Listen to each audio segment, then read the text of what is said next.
इंदिरा गांधी की मु लीडर हिसाब से बहुत भल मानुଥିଲି पाउଥିଲେ हाँ कि जो दिन से इमरजेंसी करदेले हाँ इम्पोज करदेले मु आईटा को एक्सेप्ट कर पारलिनी हाँ जो कांग्रेस दल देश में स्वाधीनता आनीला हाँ से कांग्रेस दल प्रधानमंत्री देश में इमरजेंसी करदेले हाँ आपण जेल भी गले पूरा कुआडे सेठी कहूँ आपको आम जो इमरजेंसी होगला जो दिन मु आई कुड एक्सेप्ट जे ये इमरजेंसी हो पार मु कौन कली इमिडिएटली हाँ। आमर जो साप्ताहिक कागजर हाँ। से इश्यूटा इमिडिएटली ओडिशार मुख्यमंत्री जो था नंदिनी शतपथी हाँ सी किंतु ओडिशा न था सी इंटरनेशनल वुमेन्स डे पेका जा कथा जातिसंघ को हाँ। से इंडियन डेलीगेशन लीडर होके जाते हाँ कि सी आईपारे सी फेरबे से समय आम से जो प्रगति साप्ताहिकटा हाँ। से इश्यूटा को हाँ। मु completely devotedly against emergency Okay. Entire issue from top to bottom हाँ आ जीएमती इमरजेंसी इश्यूटा बजार को चली जाइए हाँ the same night the police raided the press and seized the press माने पुलिस राति रे आसिक रेड कला प्रगतिवादी को प्रेस सीज करदेला ओके एवं कागज सब नहीं गला प्रेस सीज करदेला हाँ से समय प्रद्युम्न बाबू अंडरग्राउंड चली गले ओके मु मोर मोर गोटे एडभांटेज हो मोर भाई न था हाँ ना पिला ना छुआ कहीं किसी ना हाँ मत भाभी है तेणु मोर से भुवनेश्वर जो सांग कटक था हाँ मत पुलिस खोजिले राति जो से इमरजेंसी गोटे बड़ कथा हूँ एमरजेंसी दिन में क्या धरा जाए हाँ सब राति धरा जाए ओके तो राति धरा बेलू मत निश्चय मुझे खबर पाइबी जे आज तुम पाली पछे ओके कहीं पुलिस भितर आम संपर्क थाए जेहेतु मुझे कहली राज्य युवक सभापति थी गोटे फ्रंटलाइन यूथ लीडर थी मोर कनेक्शन आम पुलिस थिला पुलिस वाला कहते आज आपन पाली पड़ो हाँ तेणु मुझे राति मो से घरे जो घरे रहे से घर न रही मो सांग घर आउ कौ सांग घर को चली जाए पड़े तेणु पुलिस मत अनेक समय धरी पारती हाँ। किंतु मु से समय मो प्रेस सिल है भी गोटाए काम कली हाँ से अवश्य गेन से अनेक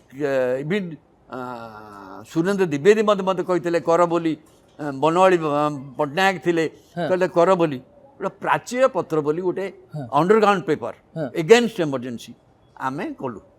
अंडरग्राउंड इमरजेंसी गोटे प्राचीर मो काम थिला जे मु कागजटा लिखिबी ओके एवं छापिबी हाँ मो दायित्व हाँ मु से दायित्वटी कटक जो प्रेस प्रथम छापिली तापर पुलिस जानीगला पुलिस आउ सेठी करदेलानी माने पुलिस सेतलको आपण गिरफ हे नांद गिरफ होनी हाँ। द्वितीयटा मु कौन जाए कौटी ना बालेश्वर रे हाँ एगेन बालेश्वर गोटाए कली बालेश्वर कर गोटे ट्रंक ट्रेन रे भर्ती करी नहीं आसे कटक हाँ एवं कटक ए कागज को आनिक गोटे जगह मु रखे सी होचंती मरीगले जस्टिस चौधरी प्रताप मिश्र सी वकिल था घरे मु रखिदिए ओके एवं से अनुमान नियंती आ गोटे करी जटणी करी मु अंडरग्राउंड प्रेस देखे को प्रेस राति कले कहीं जापर जानी परिबेनी किंतु ताको आनी रखुली कि सीटा को बांटिले जो मैंने हाँ। पुणी बांटब पुणी हाँ। जी बांटिले सब गिरफ हेले हाँ 55 कान को बांटी गिरफ हेले ओ 55 कान को गिरफ हेले गिरफ हेले हाँ अजय मिश्र बहुत लोक जे बांटिले हाँ। सी गिरफ हो गले आ बांटिया लोक भी रही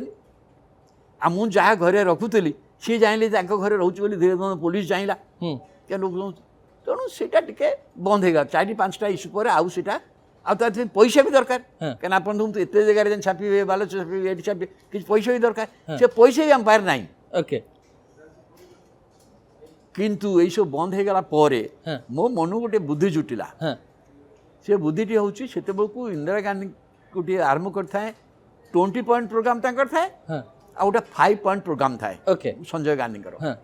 जो 20 पॉइंट प्रोग्राम रे हाँ वर्कर्स मानक पे बहुत कथा कहता है ठीक है। श्रमिक मानक हाँ फॉर द वर्कर्स हाँ मुझे कोट करकी हाँ कलेक्टर गोटे चिठी लिखिली जे मो आपन तो अमुक दिन आम प्रेस टी सीज कर देइचंती हाँ हाँ लिखिली हाँ सेठी मोर 7टी लोक काम करथुले हाँ से माने 6 मास वाला दरमाहा पाई नांती लिखिले आपण हाँ हाँ आपन तांको दरमाहा किए दबो ये चिट्ठा पाई कलेक्टर सुधा पड़ी गले मु इंदिरा गांधी को 20 पॉइंट प्रोग्राम को कोट कर देछि जो पॉइंट रे लिखाई वर्कर्स मान कथा मुझे कोट कर देछि ए मान को दरमाहा किए दबो सेठू कलेक्टर तांको मन को विजडम आसिला मते डाकिले कहले ना आमे तुमको सीज उठे दउछु तुम कागज कर कर सीज उठे ने ସିଜ୍ ଉଠେଇ ନେଲା ପରେ ଆମେ ଯେମିତି କାଗଜ କରିଛି ମୁଁ ହଁ ଆମର ଜଣେ ସେତେବେଳେ ସେନ୍ସରସିପ୍ ଥାଏ ହଁ ସିଏ ସେନ୍ସରସିପ୍ ଅଫିସର ଭାବରେ ମୋତେ କଟକ ସିଟି ମାଜିଷ୍ଟ୍ରେଟ୍କୁ ମୋର ସେନ୍ସସ୍ ଅଫିସର ଆପଏଣ୍ଟ କଲେ ଠିକ ଅଛି ତାକୁ ଦେଖେଇବେ ଆପଣ ଛାପିବେ ସେ ଯେହେତୁ ଜଣେ ସିଟି ମାଜିଷ୍ଟ୍ରେଟ୍ ଜୁଡ଼ିସିଆଲଟା ମାଇଣ୍ଡର ଲୋକ ହଁ ମୁଁ ସେତେବେଳେ ପ୍ରଥମ ଥର ପାଇଁ ସେ କାଗଜରେ ଦେଲି ଯେଉଁଟା କେହି ଦେଉନଥିଲେ ସେତେବେଳେ ଯେଉଁ ଲୋକମାନେ ଗିରଫ ହେଉଥିଲେ ସେ ମମତା ବାବୁ ହୁଅନ୍ତୁ ନବକୃଷ୍ଣ ଚୌଧୁରୀ ହୁଅନ୍ତୁ ଯେଉଁମାନେ ଗିରଫ ହେଉଥିଲେ ସେମାନେ କେଉଁ ଜେଲରେ ଅଛନ୍ତି ହଁ ତାଙ୍କ ଅବସ୍ଥା କ'ଣ ତାଙ୍କ ସ୍ୱାସ୍ଥ୍ୟ ଅବସ୍ଥା କ'ଣ କେହି ଜାଣୁଥିଲେ କି ନା କେଉଁ କାଗଜରେ ବାହାରୁନି ହଁ ମୁଁ ପ୍ରଥମେ ସେ କାଗଜରେ ବାହାର କଲି ଇଭିନ୍ ଜୟପ୍ରକାଶ ନାରାୟଣଙ୍କ ବିଷୟରେ ସାରା ଭାରତବର୍ଷରେ ଓଡ଼ିଶାରେ ମଧ୍ୟ ବି ହଁ। ଏଇ ମାନେ କେଉଁଠି ଅଛନ୍ତି କି ଅବସ୍ଥାରେ ଅଛନ୍ତି ତାଙ୍କ ସ୍ୱାସ୍ଥ୍ୟ ଅବସ୍ଥା କ'ଣ ଇଏ ଗୋଟେ ପ୍ରତି ୱିକ୍ରେ ମୁଁ ଛାପିବାକୁ ଆରମ୍ଭ କଲି ସେଇଟା ଦେଖିଲେ ମଧ୍ୟ ଗଭର୍ଣ୍ଣମେଣ୍ଟ ଡିଷ୍ଟର୍ବ ହେଇଗଲା ହଁ ତାପରେ ସେଇ ସମୟରେ ଗୋଟିଏ ବାହାରିଲା ମୁଁ ଲେଖିଲି ଗୋଟେ ପଲିଟିକାଲ ନ୍ୟୁଜ୍ ଦେଲି ହଁ ଯେ ସେତେବେଳକୁ ବହୁଗୁଣା ହଁ ଏଚ୍.ଏନ୍. ବହୁଗୁଣା ଯେ ଉତ୍ତରପ୍ରଦେଶର ମୁଖ୍ୟମନ୍ତ୍ରୀ ଥିଲେ ତାଙ୍କୁ ସଞ୍ଜୟ ଗାନ୍ଧୀ ବିଦା କରିଦେଇଥାଏ ହଁ ସଞ୍ଜୟ ଗାନ୍ଧୀ ଏଚ୍.ଏନ୍. ବହୁଗୁଣା ଭଳିଆ ଲୋକ ବିଦା ହେଇଗଲେ ମୁଁ କହିଲି ବହୁଗୁଣାଙ୍କ ପରେ ନନ୍ଦିନୀଙ୍କ ପାଳି ପଡ଼ିବ କି ହଁ ଗୋଟେ ଲେଖିଦେଲେ ସେତେବେଳେ ଗୋଟେ ଆପଣ ପ୍ରଥମରୁ ବୁଦ୍ଧି ଆଉ ସାହସୀ ଟିକେ ଥିଲେ ନାଇଁ କି ଏଇ କଥା ଏତେ ଲେଖିଦେଲି ହଁ ସେଦିନ ରାତିରେ ପୁଣି ପ୍ରେସ୍ ସିଜ୍ ହେଲା ଯେତେବେଳେ ମାର୍କେଟକୁ ଚାଲିଗଲା ହଁ ନ୍ୟୁଜ୍ଟା ଚାଲିଗଲା ଏଇଟା ବାହାରିଗଲା ବଜାର ଛାଞ୍ଚତ ରହିଗଲେ ସେଠୁ ପ୍ରେସ୍ ପୁଣି ରାତିରେ ସିଜ୍ ହେଲା ରାତିରେ ପୋଲିସ ଆସିଲେ ପୋଲିସ ଯେତେବେଳେ ଆସିଲେ ପ୍ରେସ୍ ବାଲା ମୋତେ ରାତିରେ ଉଠେଇଲେ ରାତି 1ଟା 2ଟା ବେଳକୁ ହବ ହଁ ମୁଁ ଜାଣିଲି ରାତିରେ ନେଉଛନ୍ତି ନେଇଯିବେ ଥାନାକୁ ମାନେ ଜେଲ୍କୁ ପଠେଇଦେବେ ହଁ ମୁଁ କହିଲି କେଉଁ ଯା କବାଟ ବାଡ଼େଇଲି ସେ ଉଠୁନାହାନ୍ତି ସେ ଯାଇ କହିଲା ହଁ ସେ କାଗଜତକ ଯାହା ଥିଲା ତାକୁ ପଇସା ଦେଇ କିଣି ନେଲେ ହଁ ଏବେ ଗୋଟେ ନୋଟିସ୍ ଦେଇଗଲେ ସକାଳେ ଆମକୁ 10ଟାରେ ଯାଇକି ଏସ୍.ପି. ଅଫିସରେ ଭେଟିବ ଓକେ ମୁଁ ଭେଟିଲି ଭେଟିଲେ ଭେଟିଲା ପରେ ଏସ୍.ପି. କହିଲେ ନାଇଁ ନାଇଁ ଆମେ ସେ ଆର୍ଟିକଲ୍ କି ଭଲ ବି ପଢ଼ିଲୁ ଆପଣ ଯାହା ଲେଖିଛନ୍ତି ହଁ। ଏଇ ଯେଉଁ ଲେଖିଥିଲେ ସେଥିରେ ଡିଫେନ୍ସ ଅଫ୍ ଇଣ୍ଡିଆନ୍ ରୁଲ୍ସରେ କୌଣସି ମାମଲା ହେଇପାରିବନି ଓକେ ତେଣୁ କିନ୍ତୁ ଆପଣ ଭୁଲ କରିଛନ୍ତି ଆପଣ କଲେକ୍ଟରଙ୍କୁ ଭେଟନ୍ତୁ ଓକେ ସେଠୁ କଲେକ୍ଟର ଗଲା ପରେ କଲେକ୍ଟର ଆଉ ଗୋଟେ ଅର୍ଡ଼ର ମୋତେ ଦେଲେ କହିଲେ ନାଇଁ ନାଇଁ ତୁମର ବର୍ତ୍ତମାନ ସେନ୍ସର ବିନା ସେନ୍ସରରେ ତୁମେ କରିପାରିବନି ହଁ ତୁମ କାଗଜ ହାଜ୍ ଟୁ ବି ସିନ୍ ତ ବାବା ଆପଣ ସବୁ କାହାଣୀ ଗୋଟେ ଗୋଟେ କାହାଣୀ ବହୁତ ବଡ଼ କାହାଣୀ ମୁଁ ଟିକେ ନେକ୍ସଟ ପରଦାକୁ ଯିବି ଆପଣଙ୍କ ଜୀବନର ସେଇଟା ତ ଏମର୍ଜେନ୍ସି ସମୟରେ ଆପଣ କାହାଣୀ କହିଲେ ଆପଣ ଓଡ଼ିଶାରେ ବହୁତ ମୁଖ୍ୟମନ୍ତ୍ରୀଙ୍କୁ ଦେଖିଛନ୍ତି ଜାନକୀ ବାବୁଙ୍କୁ ଦେଖିଛନ୍ତି ନନ୍ଦିନୀ ଶତପଥୀଙ୍କୁ ଦେଖିଛନ୍ତି ବିଜୁ ପଟ୍ଟନାୟକଙ୍କୁ ଦେଖିଛନ୍ତି ବୋଧେ ବିନାୟକ ଆଚାର୍ଯ୍ୟଙ୍କୁ ଦେଖିଛି ବିନାୟକ ଆଚାର୍ଯ୍ୟଙ୍କୁ ଦେଖିଛନ୍ତି ରାଜେନ୍ଦ୍ର ନାରାୟଣ ସିଂଦେଓଙ୍କୁ ବି ଦେଖିଥିବେ ଏମିତି ଅନେକ ମୁଖ୍ୟମନ୍ତ୍ରୀଙ୍କ ଭିତରେ କୋଉ ମୁଖ୍ୟମନ୍ତ୍ରୀଙ୍କ ସହିତ ଆପଣ କ୍ଲୋଜ୍ ଥିଲେ ମୁଁ ଦେଖିଲା ମୁଁ କହିଲି ଯେମିତି ନନ୍ଦିନୀ ଶତପଥୀ ନନ୍ଦିନୀ ଶତପଥୀଙ୍କ କାହାଣୀ ତ ଆରମ୍ଭ ହେଲା ଆରମ୍ଭ କଲେ I was close both to Biju Pattnaik and Janaki Pattnaik Biju Pattnaik ଆଉ ଜାନକୀ ବାବୁଙ୍କ ସହିତ ପୁରା କ୍ଲୋଜ୍ ଥିଲେ